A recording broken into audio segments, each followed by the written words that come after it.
تأملوا الوجوه الشاحبة، شاهدوا الأفواه العطشة، شاهدوا فرح واحتفاء الأطفال. والله لم يتقافزوا من فراغ، ولم يأتوا من بعيد للتسلية أو لحرق الدهون. أعيدوا المشاهدة، فكل الذين في هذا المقطع يحتاجون تركيزا خاصا، يحتاجون أن تشاهدوا الفرح الذي ملأ عليهم حياتهم بهذا الوايت الصغير. بالتأكيد لن يسألوا عن درجة ملوحة الماء ولا عن تعقيمه بالأوزون.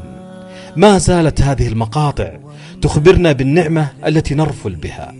ما زالت هذه اللقطات تدعونا أن نقول من أعماقنا شكرا يا رب. شاهدوا هذا المقطع وتذكروا علب الماء المملوءة التي يرميها عامل المسجد.